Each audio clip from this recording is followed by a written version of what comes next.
درود شریف بارہ کی دا احادیث مبارک دی 1190 نمبر حدیث مبارک دے 1397 نمبر. وعن عبد الله بن عمرو بن العاص رضی اللہ عنہما انه سمع رسول اللہ صلی اللہ علیہ وسلم یقول. صحابی دے عبداللہ،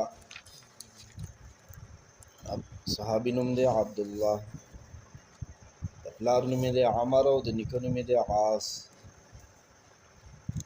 پلار زوی دواړه مسلمانان دي، دواړه صحابه کرام دي، نبی علیہ السلام صحابه دي. الله دې پلار زوی دواړو صحابو نه راضي شي.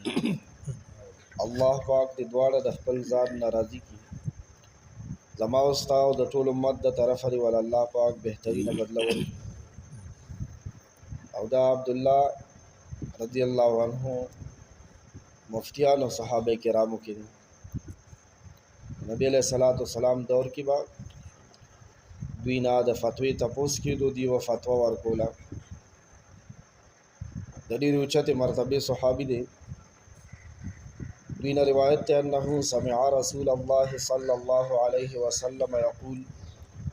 عبدالله ابن عمر ابن عاص رضی الله عنه نبی علیہ السلام نه اورېدلي دي، په خپله په خپلو غوږونو یې اورېدلي دي چې نبی علیہ السلام ارشاد فرمایلو: من صلی علی صلاة، چا چې ما باندې یو ځل درود ویلو، یو ځل درود یې په ما باندې راولېږلو، صلی الله علیه بها عشرا، الله تعالی به دغه درود لیږونکي باندې د یو درود په بدل کې 10 رحمت نازل کړي، 10 رحمت به الله تعالی نازل کړي.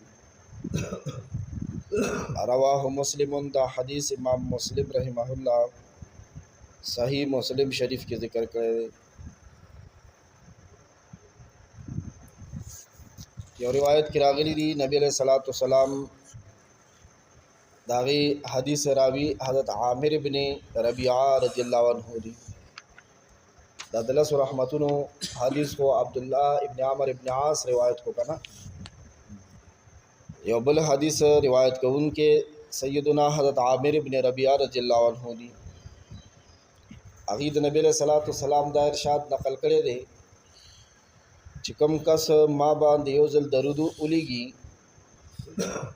نو الله تعالی په دې درود لیږونکي باندې لزل رحمت لیږي، یعنی لزل ورته الله پاک د رحمت په نظر ګوري. نو دغه د عامر ابن ربیعہ رضی الله عنه حدیث کې ورسره یو لفظ دا زیات دی، دې ته وګورئ. وی اوس تاسو ته اختیار دی، نبی علیہ السلام فرمایي اوس تاسو ته اختیار دی چې تاسو کم درود لګئ او که زیات لګئ. ځکه یو درود کې به ما باندې د الله طرف نه 10 رحمتونه راځي، او چې 2 درود ولګم شل، او چې 3، او چې سل، او چې زر. درود شریف ډېر اوچت عمل دی. دا یو کتاب دی د درود شریف باره کې. درود شریف باره کې عالمانو ډېر بهترین کتابونه لیکلي دي. ولا زمون شیخ الحدیث حضرت مولانا محمد زکریا رحمه الله فضائل درود شریف لیکلی، هغه ځان لرا پیدا کوي. فضائل اعمال چې کوم نسخې دي که نه، دا په خپلو کورونو کې وایي، یو حدیث دې نه وایي، تعلیم دې نه کوئ، اردو کې ویلی شئ، پښتو کې ویلی شئ، یو نسخه پیدا کوي کې فضائل حج هم شته دی، فضائل درود شریف هم شته دی.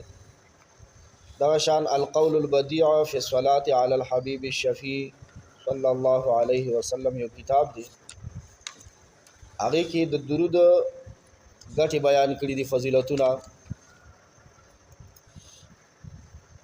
وی څوک چې پیغمبر علیه السلام باندې درود وایي که نه، د دې یو ګټه دا ده چې د باندې الله تعالی رحمتونه نازلوي. تاسو حدیث واورئ، دې حدیث کې خدا راغلی دی چې الله جل جلاله یو درود په بدل کې د درود لیږونکي باندې 10 رحمت لیږي، 10 ځل رحمتونه. او چې د بنده یو رحمت هم نصیب شو که نه، بس د رحمت معنا څه ده؟ نرمي. د ژوند د قبر د آخرت ټولې سختۍ به نرمي شي. رحمت دا مطلب که یو رحمت نصیب شو، یو رحمت نصیب شو او دا خو الله سره رحمت دي. او یو بل حدیث کې راغلی دی، هغه حضرت عبد الله ابن عمر رضی الله عنه نه روایت ته، کم کس چې نبی له صلوات و سلام باندې یو ځل درود لګي، الله جل جلاله او د الله ملائکه په د باندې اویا ځل درود لګي.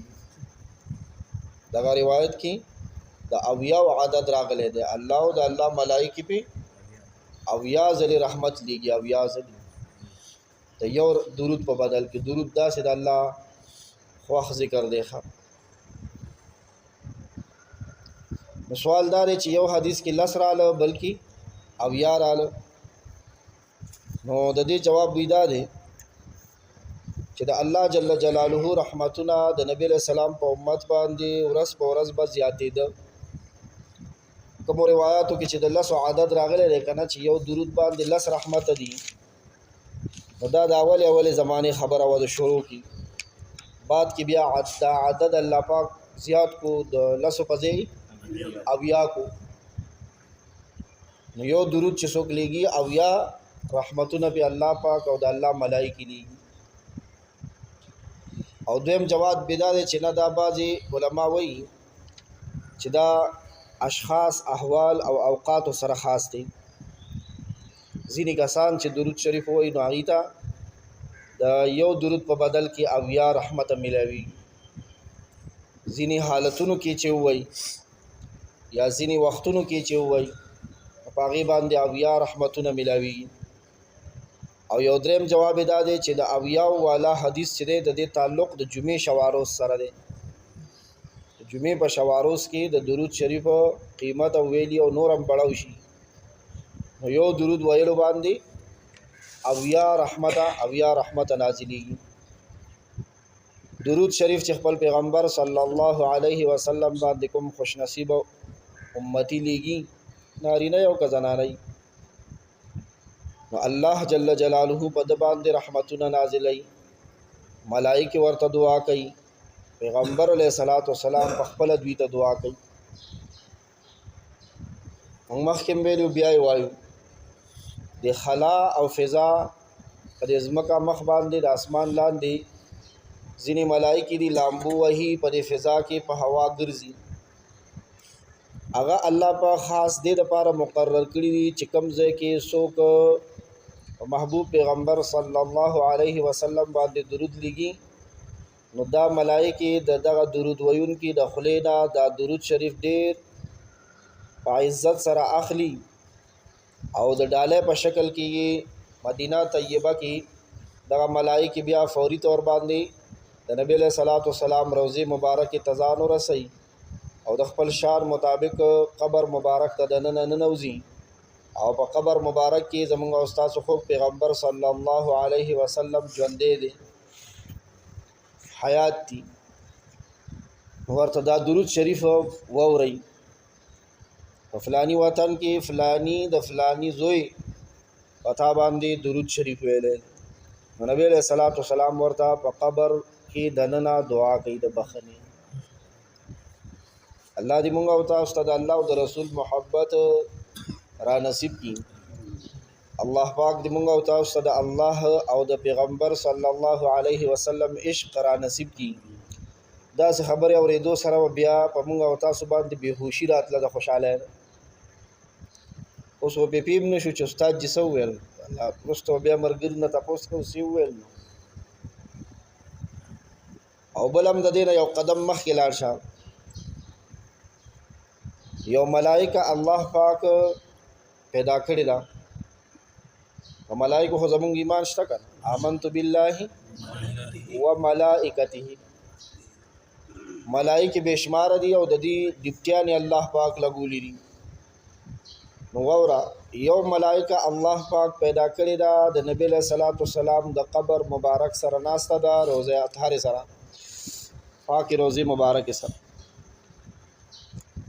هغې له الله پاک قوت سماعت ډېر تیز ورکړی دی.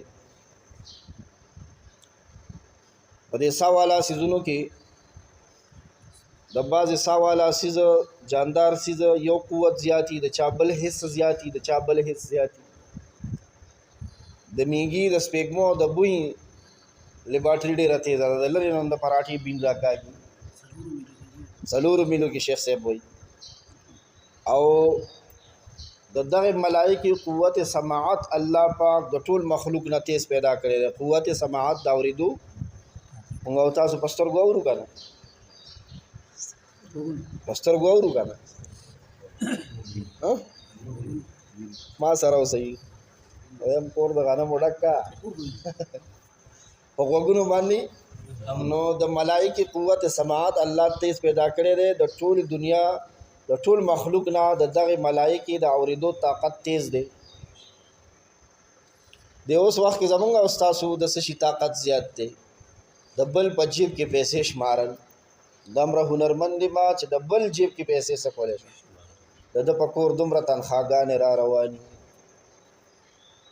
د ده په کور دومره آمدن را روان، د بل حساب له تکړه یو. زمونږ هم تکړه یو، سر نالایقه نه یو، شکر دی. د دغې ملائکې د غوږونو طاقت الله دومره تیز پیدا کړی دی. مدینه طیبه کوم ځای کې د خیال هم الله دې ورته مونږ بار بار بوتلېږي. وایي په مخ د ځمکه چې کوم ځای کې څوک درود شریف وایي، روی وایي که تیزې وایي، هغه ملائکه د الله قدرت سره ولي. فوري طور باندې هغه قبر مبارک ته ننوځي. الله ولا دا تمیز هم ورکړی دی د ټولې دنیا دا زبانونه او دای په ژبه باندې او دای په نمونه دام ورته الله ورزده کړي چې دا आवाज د فلانی دی او دا د فلانی دی. دا تمیز هم ورته الله کړی. مونږ پیژني د درود وینا د برکته هغه ملائکه چې نبی علیہ السلام سره جفته ناسته د هغه مونږ پیژني. سبحان الله. د اوس وخت کې زمونږ او ستاسو دا حرص دی که نه چې چېرته کې داسې لوی سړي سره هم څه وی واسطه وی، تعلق وی، پیژنګلو وی، راشه مړه ملائکو کې مشهوري ملائکې د پیژنې د درود د برکته. نو هغه ملائکې چې دا درود څنګه ووري، د ټولې دنیا څومره درود ویونکي دي، د هغې اوازونه، د هغې نامې، د پلار نامې، دا ورته الله پاک حفظ کړي دي چې ستاسو کمپیوټر او ګوګل هر شی پیژندی شي او کوم شی ولا ورکړي یا د لزر سرچ کولی شي. ولې زما د الله ملائکې داسې کولی نه شي.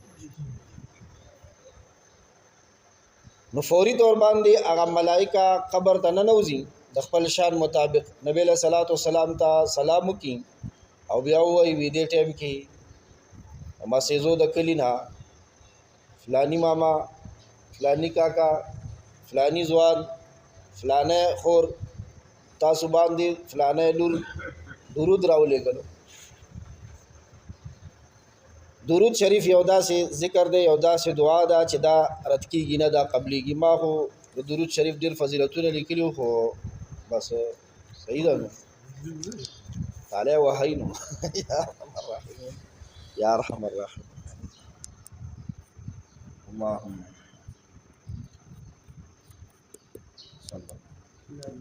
درود شریف ډېر ډېر وایي.